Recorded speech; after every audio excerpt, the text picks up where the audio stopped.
चलो हम सभी कहानी सुनते हैं। आका ले लो और लपसी तपसी के नाम का भी आका रख दो। तीज माता की कहानी। एक सेठ और सेठानी थे। उनके 7 बेटे और 7 बहुएं थी।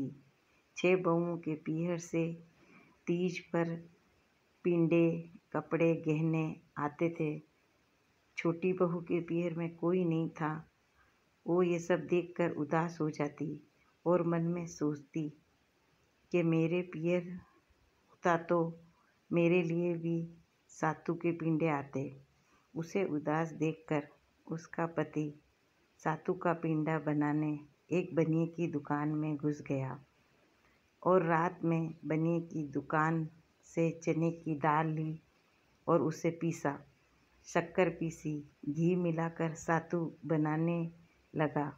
तब दुकान से कुछ आवाज़ें आने से पड़ोसियों ने सोचा बनिए की दुकान में चोर है, तो पड़ोसी से कहा आपकी दुकान में चोर घुस गया है। बनिया आया, दुकान खोलकर देखा तो सेठ का बेटा था। सेठ के बेटे ने कहा मैं चोर नहीं हूँ, मैं तो मेरी पत्नी के पीहर में कोई नहीं है, इसलिए उसके लिए सातू बनाने आया हूँ। बनिए ने कहा तुम घर जाओ, तुम्हारी पत्नी के लिए आज से तीज का त्यौहार मैं लेके आऊँगा और वो मेरी धर्म की बेटी है। तब सेठ का बेटा अपने घर आ गया। बनिया अपने परिवार के साथ गाजे बाजे से धर्म की बेटी के यहाँ तीज का त्यौहार लेकर आया। उसकी पत्नी पीहर वालों को देखकर बहुत खुश हुई। तीज माता से प्रार्थना करने लगी, माता मुझे पीहर दिया वैसा सभी को देना। तब गांव वालों ने कहा किसी भी बहू के पीहर से पिंडा नहीं आवे तो अपने घर पर पिंडा बना कर तीज माता की पूजा कर लेनी चाहिए और कोई भी बहू उदास नहीं रहनी चाहिए, हमेशा खुश रहनी चाहिए। बोलो तीज माता की जय। तीज की दूसरी कहानी।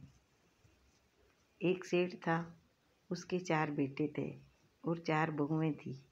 3 बेटे बहुत अच्छा कमाते थे, पर छोटा बेटा इधर उधर घूमता रहता था और रात में वेश्या के घर पर चले जाता था। उसकी पत्नी बहुत अच्छी थी, दिन भर सभी घर वालों का काम करती और सभी को खुश रखती। भादवे की तीज आई, सभी देवरानियाँ जेठानियाँ 16 श्रृंगार करके तीज माता की पूजा करने बैठी। तभी छोटी बहू का पति आया और ज़ोर से आवाज़ दी कि दरवाज़ा खोलो। उसकी पत्नी उठकर दरवाज़ा खोलने गई। तब उसने देखा उसका पति शराब पीकर आया है। वो उसे अपने कमरे में ले गई और उसे बिठा दिया। वो फिर उठकर बोला मुझे वापस वेश्या के घर छोड़ दो। उसकी पत्नी उसे वापस वेश्या के घर लेकर गई। इसी तरह 4 से 5 बार हो गया। तब उसकी पत्नी ने तीज माता से प्रार्थना करी और बोला माता सभी ने पूजा कर ली है, मेरे भाग्य में यही लिखा है। तब आकाशवाणी हुई कि आते जाते दोना भरकर पी ले। उसने इधर उधर देखा, उसे एक आकड़े का झाड़ दिखा। उसने आकड़े के झाड़ से एक पत्ता तोड़ा, दोना बनाकर नदी का पानी भरकर पी लिया। तब घर आकर पूजा करने बैठी। उधर माता की कृपा से उसके पति को बुद्धि आई और वो भी नदी में स्नान करके घर आया और दरवाज़ा खोलने को कहा। उसकी पत्नी दरवाज़ा खोलने गई तो देखा उसका पति बहुत अच्छे से बात कर रहा है। तभी पत्नी ने कहा, चंद्रमा भी उग गए हैं, अब तो मुझे पूजा करने दो। पति ने कहा, अब हम दोनों साथ मिलकर तीज माता की पूजा करेंगे। तब दोनों ने तीज माता की पूजा करी, चंद्रमा जी की पूजा करी और सातु का पिंडा पावसा और दोनों तीज माता से हाथ जोड़कर अपना आंचल पसार कर प्रार्थना करी, माता मेरी परीक्षा ली वैसी किसी की मत लेना, मेरे पति को सद्बुद्धि दी वैसे सबको देना, सुहाग का आशीष देना। बोलो तीज माता की जय हो। तीज माता की तीसरी कहानी। एक सेठ था, उसके 7 बेटे और एक बेटी थी। सातों भाई बहन से बहुत प्यार करते थे, उससे साथ लेकर खाना खाते थे। बहन की शादी हो गई। तब सावन के महीने में पीहर आई। भाई बहन को देखकर बहुत खुश रहते थे। भादवे की तीज आई। बहन ने तीज का व्रत रखा और अपनी भाभीयों के साथ मिलकर तीज की पूजा करी। पूजा होने के बाद सभी भाई बहन के लिए थाली पुरस्कर लाए और बहन को कहा, आओ बहन खाना खा लो। हम सब मिलकर खाना खाते हैं। बहन ने कहा, भाई आज मेरे तीज का व्रत है, आप खाना खा लो, मैं तो चांद देखकर पूजा कर कर व्रत खोलूँगी। बहन को सुबह से भूखी देखकर भाइयों ने सोचा कि बहन को चांद हम दिखाते हैं। तब एक भाई ने दिया लिया, एक भाई चांदनी ली, एक भाई पहाड़ पर चढ़कर दिया जोया, दीपक जलाकर चांदनी को उल्टा कर दिया। एक भाई आकर बहन से कहा कि बहन तुम्हारा चांद उग गया है, तुम पूजा कर लो। तब बहन ने अपनी भाभीयों से कहा, भाभी जी चांद उग गया है, चलो पूजा करते हैं। तब भाभीयों ने कहा, भाई जी आपका चांद आया है, हमारा चांद तो रात में उगेगा। ननंद भोली थी, उस बात को समझ ना पाई। उसने चांद की पूजा कर ली और भाइयों के साथ व्रत खोलने बैठ गई और खाना खाने लगी। एक रोटी का टुकड़ा तोड़ा तो उसमें बाल आ गया, दूसरे रोटी का टुकड़ा तोड़ा उसमें भी बाल आ गया, तीसरे रोटी का टुकड़ा तोड़ने लगी। इतने में ही उसके ससुराल से उसे लेने आ गए और कहा, बहू को जल्दी भेजो, उसका पति बहुत बीमार है।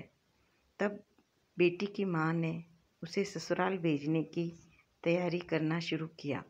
बेटी के लिए साड़ी गहने निकालने लगी। जब वो भी साड़ी निकालती, हाथ में या तो काला रंग आता या सफ़ेद रंग आया। माँ सोच में पड़ गई और सोचा ये तो बहुत बड़ा अपशुकन है। फिर भी हिम्मत करके बेटी को विदा किया और एक सोने का सिक्का बेटी की साड़ी के पल्ले पर बांध दिया और कहा, बेटी रास्ते में जो भी औरतें मिले उसे पैर लगना और जो भी तुम्हें सुहाग का आशीष देवे उसी को ये सोने का सिक्का दे देना और अपनी साड़ी के पल्ले में गांठ लगा लेना। बेटी ससुराल के लिए रवाना हो गई और रास्ते में जो भी औरतें मिली बेटी ने उनके पैर छुए, पर किसी ने उसे सुहाग का आशीष नहीं दिया। सभी ने कहा, खुश रहो, 7 भाइयों की बहन और 7 भाइयों का सुख देखो। ऐसे करते ससुराल पहुंची। उसने देखा दरवाजे के अंदर छोटी सी जेठूती बैठी है। उसने जाकर उस जेठूती के पैर छुए। तब जेठूती ने आशीर्वाद दिया, सदा सुहागन रहो, 7 बेटों की माँ हो।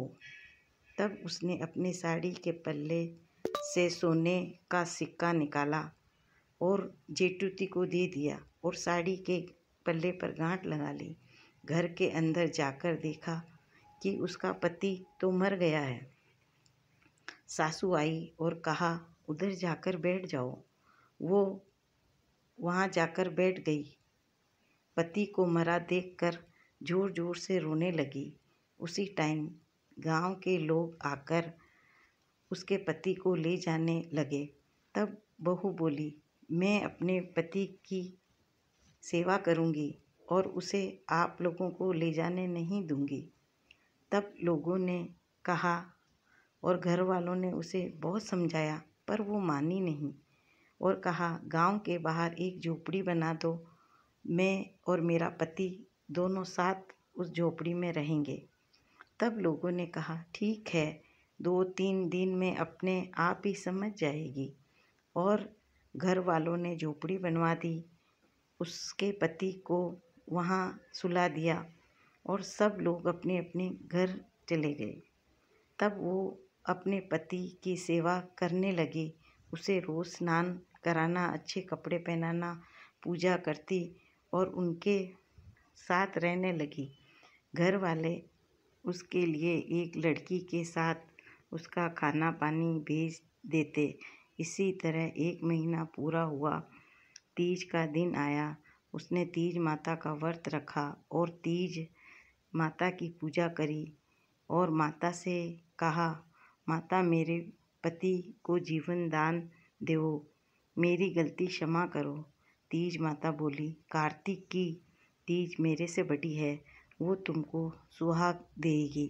कार्तिक, महा, फागुन, चैत, बैसाख, जेठ, आषाढ़, सावन की तीज ने यही कहा। भादवे की तीज आई। बहू ने व्रत रखा, पूजा करी। तीज माता के पैर पकड़कर जोर जोर से रोने लगी और कहा, माता मुझे क्षमा करो, मैं तो अनजान थी, मुझसे गलती हो गई।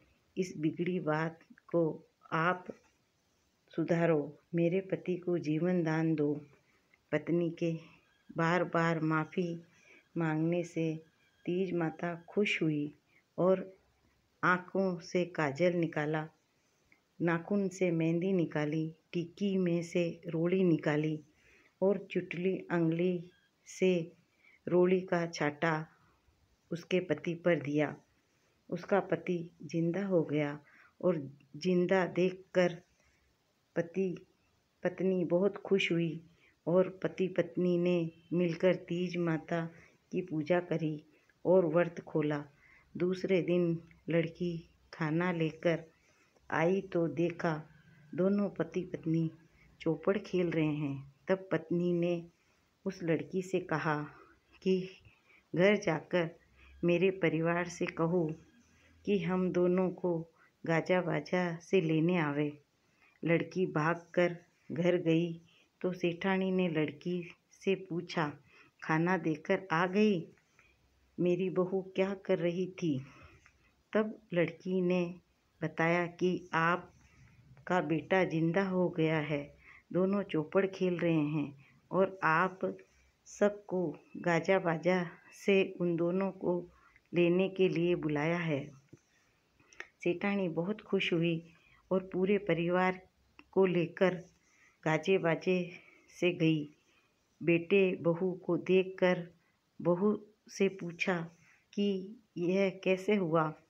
तब बहू ने कहा, तीज माता के आशीर्वाद से आपका बेटा जिंदा हुआ है। तभी सभी परिवार वाले तीज माता से हाथ जोड़कर प्रार्थना करने लगे, हे तीज माता, बहू को सुहाग दिया वैसा सबको देना और हमारे घर में खुशियाँ दी वैसी सभी परिवार में देना। बोलो तीज माता की जय। चौथी कहानी। एक सेठ और एक सेठानी थे। उसके 7 पुत्र थे। बड़े पुत्र का विवाह किया। भादवे महीने की तीज आई। तीज के दिन बहू बोली, नीमड़ी की पूजा करना चाहती हूँ, सो आप मुझे पूजा का सामान मंगवा दीजिए। सासू ने पूजा का सामान मंगवा दिया और बहू से बोली कि घर के पिछवाड़े में नीम का पेड़ है, वहाँ जाकर पूजा कर लो। उसी नीम के नीचे एक सरपनी का बिल था, उसमें वो निवास करती थी। सरपणी हर वर्ष भादवे की तीज को बच्चों को जन्म देती। उसी दिन भी सरपणी ने 108 बच्चों को जन्म दिया। बहू को इस बात का ज्ञान नहीं था। नीमड़ी पर जाकर उसने पानी से सींचा तो वो पानी सरपणी के बिल में जाकर घुस गया और सरपणी के सारे 108 बच्चे मर गए। जब सरपणी वापस आई, अपने बिल में देखा तो उसके सारे बच्चे मरे पड़े हैं। तो वो बहुत गुस्से में बोली कि किसने मेरे बच्चों को मारा है, उसे मैं छोड़ूंगी नहीं। सेठानी के बेटे को जाकर डस लिया। सेठानी ने देखा उसके बेटे की मृत्यु हो गई और उसकी बहू विधवा हो गई। तब सेठानी ने बोला कि मैं अपने दूसरे पुत्र का विवाह नहीं करूंगी। पर कुछ समय पश्चात गांव के लोगों ने बोला कि विवाह तो करना ही पड़ेगा, तो सेठानी ने दूसरे पुत्र का विवाह भी कर दिया। वापस भादवा की तीज आई। बहू ने सासू को नीमड़ी की पूजा के लिए बोला। सासू बोली, जा तू भी नीमड़ी की पूजा कर ले। वही घटना फिर हुई। सरपनी ने बच्चे को जन्म दिया। बहू ने पानी से सींचा, फिर बच्चों की मृत्यु हो गई। फिर सरपनी ने दूसरे पुत्र को डस लिया और उसकी भी मृत्यु हो गई। इस प्रकार सालों साल ये घटना होती रही और सेठानी के 6 बेटों को सरपनी ने डस लिया। सेठानी बोली, 7वें बेटे का विवाह नहीं करूंगी, बुढ़ापे में मुझे रोटी कौन देगा। बेटे की उम्र बढ़ती रही तो लोगों ने उसको समझाया कि विवाह के रीति रिवाज सभी उल्टे कर के देखो। तब सारे नेकचार उल्टा करके उसने बेटे का विवाह कर दिया। बहू बहुत ही समझदार थी। बहू की माँ ने बेटी को समझा दिया, भादवे की तीज की तुम्हारे घर में ओख है, तुम खड़ी नीमड़ी की पूजा मत करना। नीमड़ी की पूजा इस विधि से करना, तालाब की मिट्टी मंगवा कर पाटे पर नीमड़ी मान लेना, नीमड़ी की डाली मंगवा कर उस पर लगा देना, नीमड़ी को लाल साड़ी ओढ़ा देना, कच्चा दूध से नीमड़ी को सींचना और विधि विधान से पूजा कर लेना। अच्छा वार देखकर पिंडा बना लेना। सावन की सीख लेकर बहू घर में आई। फिर भादवे की तीज के दिन सासू से बोली कि नीमड़ी की पूजा करनी है। तब सासू बोली, वो खड़ी है, नीमड़ी जा पूजा कर ले। तब बहू बोली, मैं खड़ी नीमड़ी की पूजा नहीं करूँगी, आप मुझे तालाब की माटी, नीमड़ी की डाली, लाल कपड़ा और पूजा का सारा सामान मंगवा दीजिए। पाटे पर नीमड़ी मांड कर पूजा करूँगी। बहू ने विधि विधान से पूजा करी।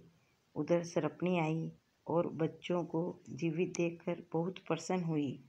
सरपनी बहू के कमरे में पहुंची और बोली, बहुत अच्छे घराने की बहू हो, तुमने मेरे बच्चों को जीवन दान दिया है, तुम वरदान मांगो, बोलो क्या चाहिए।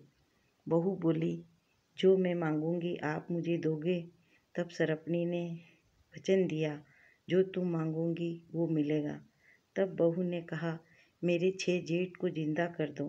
तब सरपनी ने कहा, जाओ अपनी सासू से कहो कि कल सुबह उठकर अपने 6 बेटों को नाम से पुकारे, वो जिंदा हो जाएंगे।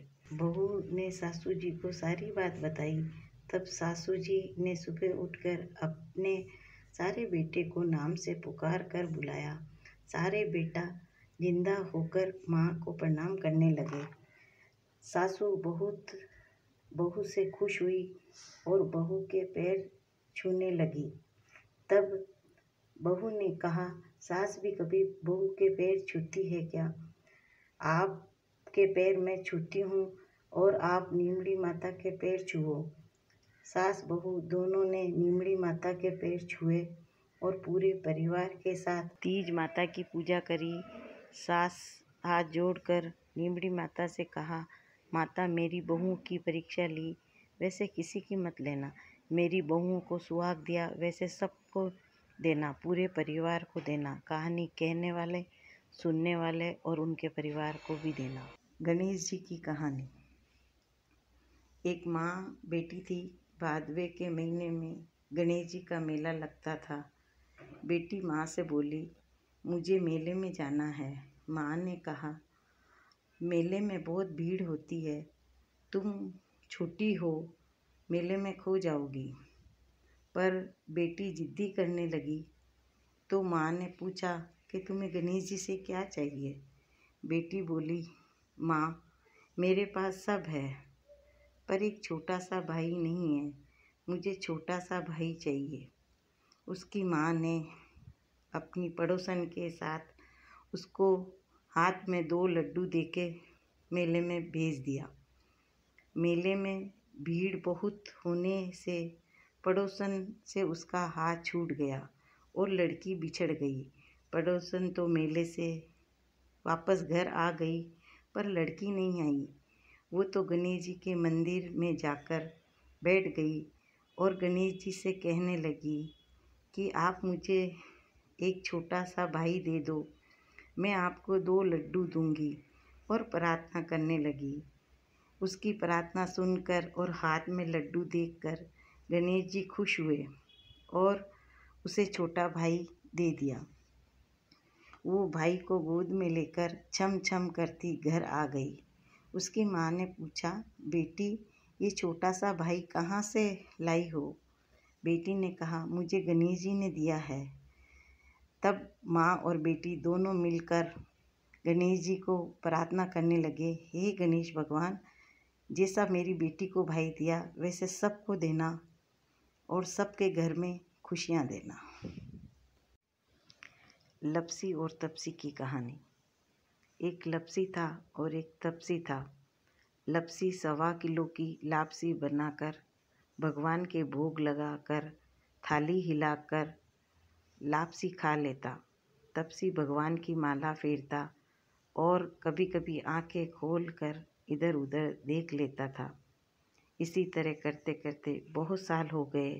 एक दिन दोनों में लड़ाई हो गई। तपसी ने कहा, मैं बड़ा हूँ, और लपसी ने कहा, मैं बड़ा हूँ। उसी टाइम भगवान आ गए और कहा कि तुम दोनों क्यों लड़ रहे हो? भगवान ने दोनों की बात सुनी और कहा, तुम्हारा फैसला मैं कल करूँगा। दूसरे दिन सुबह भगवान आए और अपनी 1.25 लाख की अंगूठी लपसी और तपसी के पास रख दी।